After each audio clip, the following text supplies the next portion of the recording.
అడవి ప్రాంతంలో కాకి పిచ్చుక దంపతులు నివసిస్తూ ఉండేవి. అవి కట్టెలు ఆకులతో కలగలిపిన ఇల్లు కట్టుకొని ఏ బాధ లేకుండా హాయిగా జీవిస్తూ ఉండేవి. కాకికి తన భార్య పిచ్చుక అంటే ఎంతో ఇష్టం. పిచ్చుకకి ఏ ఇబ్బంది రానిచ్చేది కాదు. కోరిన వస్తువు కోరినట్టుగా కాకి తన భార్యకి తెచ్చిస్తూ ఉండేది. అయితే ఓ రోజు పిచ్చుకకి జబ్బు చేసింది. ఆ రోజు నేనిలా చూస్తుంటే నాకు చాలా బాధగా ఉంది. ఏం చేయాలో అర్థం కావట్లేదు. నేను వెంటనే వెళ్ళి ఆ వైద్యం చేసే పావురాన్ని తీసుకొస్తాను. వైద్యం ఇప్పుడెందుకండి? ఈ అనారోగ్యం 1-2 రోజులు మాత్రమే ఉంటుంది. నాకు తెలుసు, మీరు బాధపడకండి. నిన్నెప్పుడు ఇలా చూడలేదు. నేను వెంటనే వైద్యం చేసే పావురాన్ని తీసుకొస్తాను. నన్ను ఆపకు అంటూ వెంటనే వెళ్లి పావురాన్ని తీసుకొచ్చింది. పావురం ఇంట్లో మంచంపై పడి ఉన్న పిచ్చుకని బాగా పరీక్షిస్తుంది. పిచ్చుకకు వచ్చింది చాలా చిన్న జబ్బు కాదని గ్రహిస్తుంది. చూడు బాబు, నేను చెప్పేది జాగ్రత్తగా విను. నీ భార్యకు నరాల శక్తి తక్కువగా ఉంది. ఆమెకు బాగా ఆహారం పెట్టాలి. ఆమెతో పనులు చేయించకూడదు. నేనిచ్చే మందులు వాడితే ఆమె జబ్బు నయమైపోతుంది. 10 రోజుల పాటు ఆమెను జాగ్రత్తగా చూసుకోవాలి. సరేనా? ఇంక నేనెళ్ళొస్తాను అంటూ పావురం అక్కడి నుండి వెళ్ళిపోతుంది. కాకి తన భార్య పిచ్చుకని పట్టుకుని కన్నీళ్లు పెట్టుకుంటుంది. అప్పటి నుండి తన భార్యని దగ్గరుండి జాగ్రత్తగా చూసుకుంటూ వస్తుంది. అలా 10 రోజులు గడుస్తాయి. పిచ్చుక కోలుకుంది. అది చూసి కాకికి పట్టరానంత ఆనందం కలిగింది. ఏవండి, నాకు జబ్బు పూర్తిగా నయమైంది. చూడండి నేనెంత ఆనందంగా ఉన్నానో. ఈ రోజు నుండి మీరు నాకు వంట చేయాల్సిన అవసరం లేదు. నేనే వండుతానులేండి. ఇక నువ్వు వంట చేయాల్సిన అవసరం లేదులే. ఈ రోజు నుండి మన ఇంటికి ఒక అతిథి వస్తున్నారు. ఆవిడే అన్ని పనులు చూసుకుంటారు. మనకు పెద్ద దిక్కెవరూ లేరు కదా. ఆవిడ ఇకపై మనకు పెద్ద దిక్కుగా ఉంటారు. ఎవరండి ఆవిడ? మన చుట్టాలావిడా లేక మన దగ్గరి బంధువా? ఆమె ఒక అనాథ. ఇకపై మనతో పాటు మన కుటుంబంలో ఉంటుంది.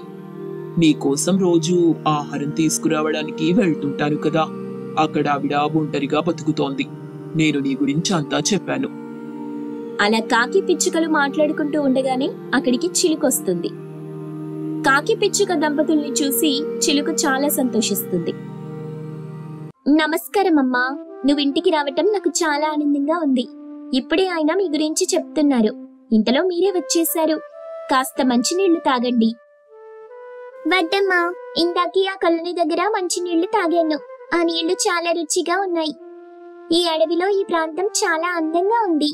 నాకెప్పటి నుండో ఈ ప్రాంతంలో బ్రతకాలని ఉండేది. కానీ నేనున్న ప్రాంతాన్ని వదిలి రావడానికి మనసొచ్చేది కాదు. మరిప్పుడు ఎందుకొచ్చారు? మనసు చంపుకొని రావటం వల్ల మీరు చాలా బాధపడుతుంటారే. అవును బాబు, నేను మా ఆయన చాలా ఆనందంగా బతికేవాళ్ళం. ఆ ఇల్లు నాకు ఒక వరం. ఆ ఇంట్లోనే నేను మా ఆయనతో కలిసి బతికాను కదా. ఆయన గుర్తులన్నీ ఆ ఇంట్లోనే ఉన్నాయి. కానీ ఎందుకు రావాల్సి వచ్చిందంటే, చనిపోతూ ఆయన నా దగ్గర ఒక మాట తీసుకున్నారు. ఏంటమ్మా అది? చనిపోయేటప్పుడు నేను అనాథలా ఒంటరిగా చనిపోకూడదని ఆయన నాతో ఒట్టేయించుకున్నారమ్మా. ఎవరైనా సరే ఒంటరిగా చనిపోకూడదు అంటూ చిలుక కన్నీళ్లు పెట్టుకుంది. చిలుకని చూసి పిచ్చుక కూడా బాధపడింది. కాకి మౌనంగా చిలుక మాటలు వింటూ ఉంది. బాధపడకండమ్మా, నాకెవరూ లేరు. కానీ మా ఆయన మాటని నెరవేర్చాలని అనుకున్నాను. అప్పుడే నాకు మీ ఆయన కనిపించారు. నీ గురించి చెప్పారు. అందుకే నేను ఇక్కడ ఉండాలని నిర్ణయించుకున్నాను. చాలా సంతోషమమ్మా, నువ్విక్కడికి రావటం చాలా ఆనందంగా ఉంది. చాలా మంచిది తల్లి. పద, నీకు రుచికరమైన వంట చేసి పెడతాను. అయ్యో, మీరు వంట చేయకండి, నేను చేస్తాను కదా. ఆయన చెప్పేవారు, నా వంట రుచి అద్భుతంగా ఉంటుందంట. మీరు కూడా ఆ వంట రుచి ఎలా ఉందో చూద్దురు అంటూ చిలుక వంటగదిలోకెళ్లి వంటలు చేస్తుంది. ఆ రోజు చిలుక చేసిన వంటని కాకి పిచ్చుక దంపతులు కడుపు నిండా తింటారు. ఆ రాత్రి ఎంతో హాయిగా నిద్రపోతారు. మరుసటి రోజు ఉదయాన్నే కాకి పిచ్చుకలు నిద్రలేచేసరికి ఇంట్లో చిలుకుండదు. చిలుక కోసం చాలాసేపు వెతుకుతారు. ఎంతకీ కనిపించదు. మధ్యాహ్నం అయిపోతుంది.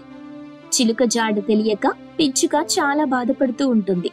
ఇంతలో చిలుక ఇంటికొస్తుంది. ఎక్కడికెళ్లారండి? మీరు కనబడకపోయేసరికి మేమెంత వెతికామో తెలుసా?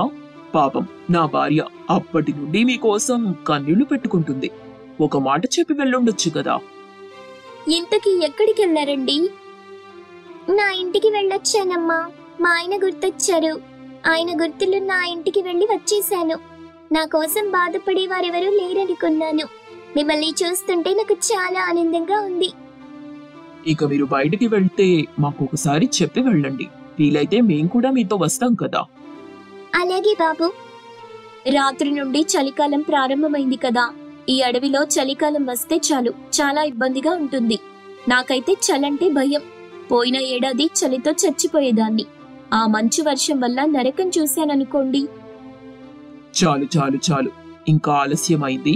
ఇక తిందాం పదండి అంటూ ముగ్గురు ఇంట్లోకి వెళ్లి వంటలు చేసుకుని తింటారు. ఇంతలో అడవిలో మంచు వర్షం ప్రారంభమైంది. ఆ మంచు వర్షానికి కాకి పిచ్చుకల ఇల్లు మంచుతో నిండిపోయింది. ఇంట్లో పిచ్చుక అల్లాడిపోతూ ఉంటుంది.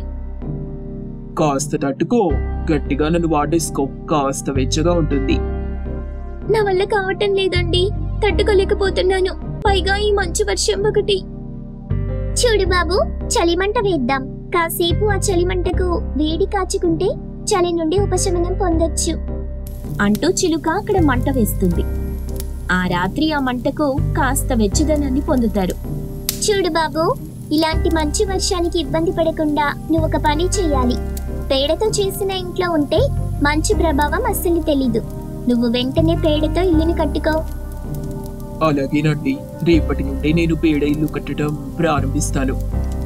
అలా ఆ రాత్రి చాలా విషయాలని చిలుక ఇంట్లో ఉన్న కాకికి పిచ్చుకకు చెప్తుంది. మరుసటి రోజు కాకి పిచ్చుకలు నిద్రలేస్తారు. కానీ చిలుక మాత్రం నిద్రలేవదు. పిచ్చుక వెళ్లి చిలుకను తట్టి లేపింది. అయినా నిద్రలేవలేదు. కాకి వెళ్లి నిద్రలేపినా లేవదు. చిలుక చనిపోయి ఉంటుంది. ఆ విషయం గ్రహించిన కాకి పిచ్చుకలు కన్నీళ్లు పెట్టుకుంటారు. తల్లిలాగా మనకి వంటలు చేసి పెట్టింది. ప్రేమగా మాట్లాడుతూ చాలా దగ్గరైపోయింది. ఇప్పుడు మనల్ని వదిలి వెళ్ళిపోయింది.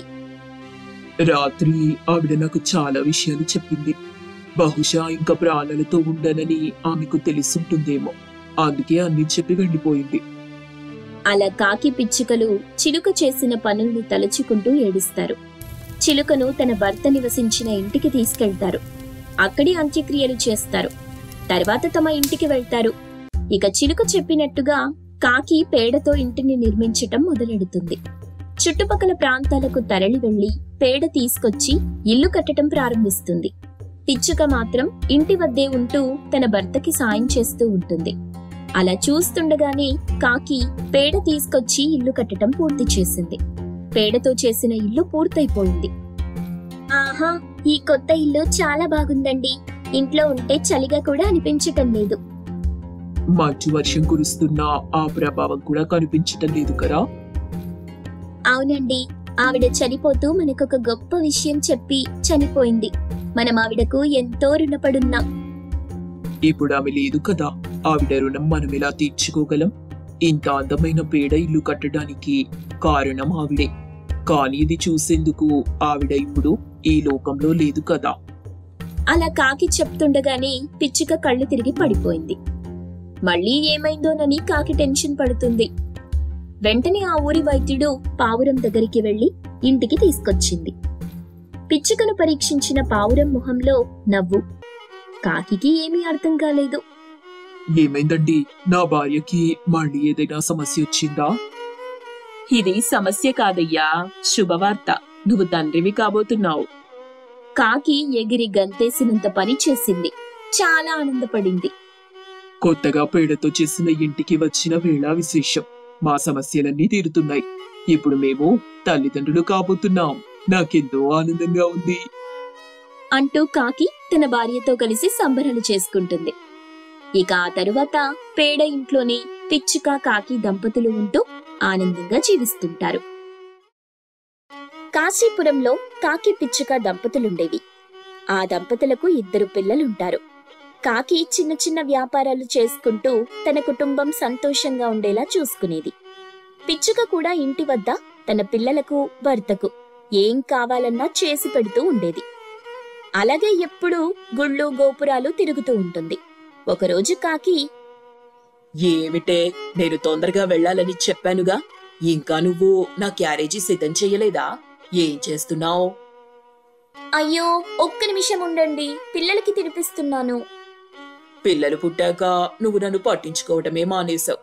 నా జీవితం కుక్కలు చింపిన విస్తరైపోయింది. అబ్బబ్బా, ఇంకా ఆపుతారా? అసహ్యంగా పోల్చుకుంటున్నారు. మీరు కుక్క అంటే ఎవ్వరూ నమ్మరులేండి. ఓహో, నీకిలా అర్థమైందా? నా తల నేను బాదుకోవాలే అంటూ కాకి తన క్యారేజీ తీసుకుని బయలుదేరింది. ఏవండి, ఏవండి, మీరొక విషయం మర్చిపోయారు కదా? నేనేది మర్చిపోలేదే, అన్ని తీసుకుని వెళ్తున్నాను. అది కాదండి, ఒకసారి బాగా గుర్తు తెచ్చుకోండి. ఏహే, ఏది మర్చిపోలేదు. ఏదైనా మర్చిపోయి ఉంటే తొందరగా చెప్పు, అవతల నాకు టైం అవుతుంది. అలా విసుక్కోకండి. అదే సంక్రాంతి పండుగ వస్తుంది కదా, దాని గురించి అంటున్నాను. నాకు గుర్తుందిలే, నువ్వేం గుర్తు చేయాల్సిన అవసరం లేదు. కొత్త బట్టలే కదా, రేపు తీసుకొస్తానులే. రేపు భోగి పండుగ ఉంది కదండి, అదే కదా మొదటి పండుగ. అంటే ఏంటే, నువ్వు ప్రతి పండగ చేసుకోవాలనుకుంటున్నావా? మీరలా కోప్పడితే ఎలాగండి? కాస్త నేను చెప్పేది వినండి. సంక్రాంతి అంటే ఒక్క పండగే కాదు. మొదటి రోజు భోగి పండుగతో ప్రారంభమవుతుంది. తరువాత సంక్రాంతి, ఆ మరునాడు కనుమతో ముగుస్తుంది. 3 రోజులు ముచ్చటగా, ఎంతో కోలాహలంగా, ఆనందంగా జరుపుకునే అద్భుతమైన పండుగ కదా. 3 రోజుల పాటు చేసుకుంటేనే ఆనందం, తృప్తి కలుగుతుంది. సరే, ఇప్పుడేమంటావు? సంక్రాంతికి బట్టలు తీసుకొస్తాను, ఇంకా ఏం తీసుకురావాలి? రేపటి కోసం వచ్చేటప్పుడు రేగిపళ్ళు తీసుకురండి. ఇప్పుడు రేగి పళ్ళెందుకే? వాటితో ఏమైనా పచ్చడి చేస్తావా? రేపు భోగి పండుగ కదా, ఉదయం పూట భోగి మంటలు వేసి సందడిగా రోజుని ప్రారంభించాలి. ఇంకా సాయంత్రం పిల్లల మీద భోగి పండ్లు పోసే వేడుక జరుపుకోవాలండి. ఏంటే నువ్వు ఏదేదో చెప్తున్నావు? అలా చేయటం అవసరమా చెప్పు? మనకు పోయిన ఏడాది పిల్లలు పుట్టారు. ఇప్పుడు పిల్లలకి 2వ ఏడాది కావస్తుంది. మన పిల్లలు ఆనందంగా ఉండాలంటే ఈ భోగి పండ్ల వేడుక ఖచ్చితంగా చేసుకోవాలి. ఇదివరకైతే మనం దీన్ని చేసుకోలేదు. ఇప్పుడు పిల్లలున్నారు కదా, వాళ్ల కోసమైనా మనం ఆ వేడుక జరిపించుకోవాలి. ఆ భోగి పండ్ల వేడుక గురించి నేనెప్పుడు విననే లేదే. భోగి పండుగ రోజు పిల్లల తల మీద భోగి పళ్ళు పోసి వేడుక చేసుకోవాలి. రేగి పండ్లని భోగి పండ్లు అని కూడా అంటారండి. పిల్లలకు భోగి పండ్లు పోయటం వెనుక ఒక అంతరార్థం ఉంది. అది మీకు చెప్పినా అర్థం కాదు.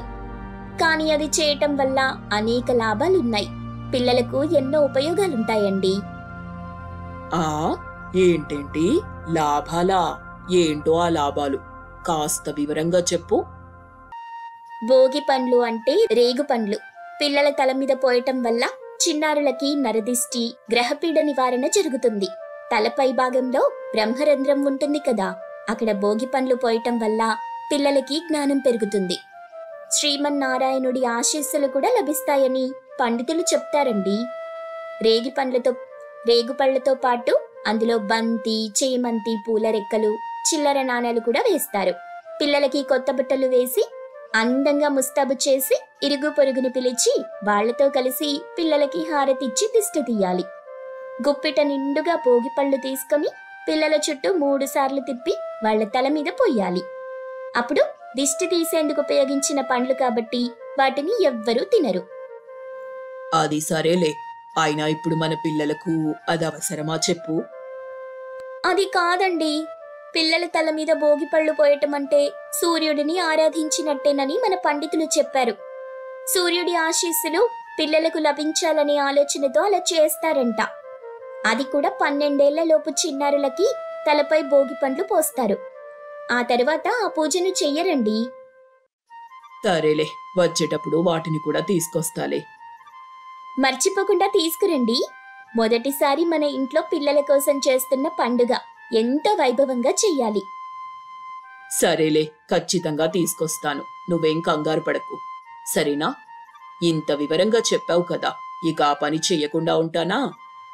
మా ఆయన బంగారం, దీనికేం తక్కువ లేదు అని అనుకుంటూ కాకి ఇంటి నుండి బయలుదేరి వెళ్తుంది. పిచ్చుక ఇంట్లో ఏర్పాట్లని చూసుకుంటుంది. ఆ రోజు పిచ్చుక తన ఇంటిని శుభ్రం చేస్తుంది. ఇంటిని అలంకరిస్తుంది.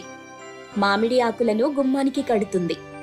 గడపకు పసుపు పూసి కుంకుమతో అలంకరిస్తుంది. ఇంట్లోని పూజ గదిని, దేవుడి ప్రతిమలను శుభ్రం చేస్తుంది. పసుపు కుంకుమలతో దేవుని ప్రతిమలను అలంకరిస్తుంది. సాయంత్రం కాకి ఇంటికి వచ్చేసరికి ఇల్లు కాస్త కొత్తగా కనిపిస్తుంది. ఆహా, ఎంత అందంగా మార్చేశావే. అది సరే గాని ముందు నేను చెప్పింది తీసుకొచ్చారా, మర్చిపోయొచ్చారా?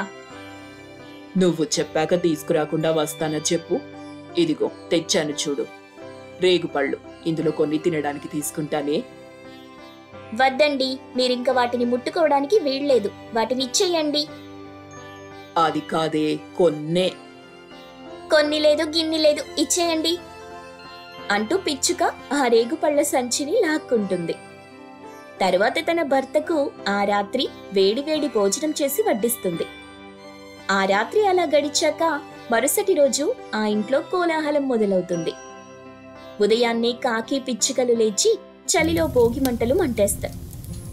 చలిలో భోగి మంటలు వెలిగిస్తారు. ఇంట్లో ఉన్న పాత చెక్క వస్తువులు, పిడకలు వేసి భోగి మంటలు వేస్తారు. భోగి మంటల చుట్టూ తిరుగుతూ డాన్సులు చేస్తూ పాటలు పాడుతూ ఆనందంగా గడుపుతారు. భోగి మంటల మీద కాచిన నీటితో స్నానం చేస్తారు. కాకి పిచ్చుకలు అందంగా ముస్తాబవుతాయి. ఇక వెళ్దాం పదండి. ఎక్కడికే? అదేనండి, నిన్న చెప్పాను కదా, అప్పుడే మర్చిపోయారా? మనం ఇంటింటికి వెళ్ళి అందరినీ పిలవాలి కదా. సాయంత్రం మన ఇంట్లో జరిగే వేడుకకు రమ్మని చెప్పాలి కదా. నేను రాను, నువ్వే వెళ్ళి పిలు. కాకి అలా అనడంతో పిచ్చుకే ఇంటింటికి వెళ్లి తన ఇంట్లో సాయంత్రం పూట జరిగే భోగి పండ్ల వేడుకకు అందరినీ ఆహ్వానిస్తుంది. తీరా సాయంత్రం అవుతుంది. ఒక్కొక్కరుగా పిచ్చుక ఇంటికి వస్తారు. పక్కింటి పెద్దావిడ పావురం కూడా ఆ భోగి పండ్ల వేడుకకి వస్తుంది.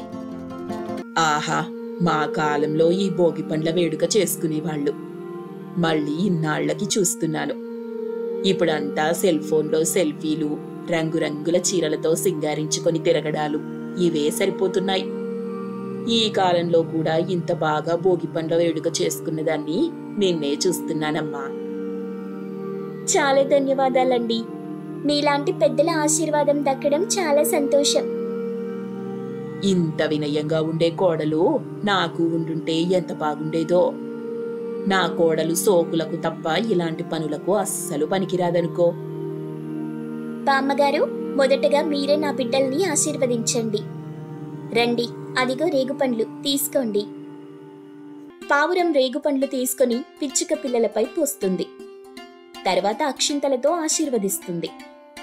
ఆ తర్వాత పిచ్చుక, కాకి దంపతులు తమ పిల్లల తలపై రేగుపండ్లని పోసి ఆశీర్వదిస్తారు.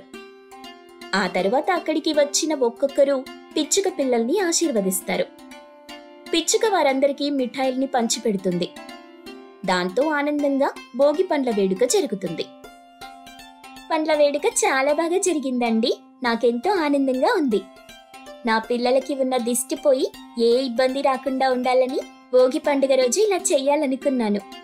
నేను అనుకున్నట్టే అంతా జరిగింది. నాకు చాలా ఆనందంగా ఉంది. నా పిల్లలకి చెయ్యాలనుకున్నాను, చేశాను. బావుంది, చాలా బావుంది. తల్లివనిపించుకున్నావు. ఇక తర్వాత ఏంటి? ఇంకేముంది, రేపు సంక్రాంతి వస్తుంది. కొత్త బట్టలు వేసుకుని ఊరంతా తిరగండి.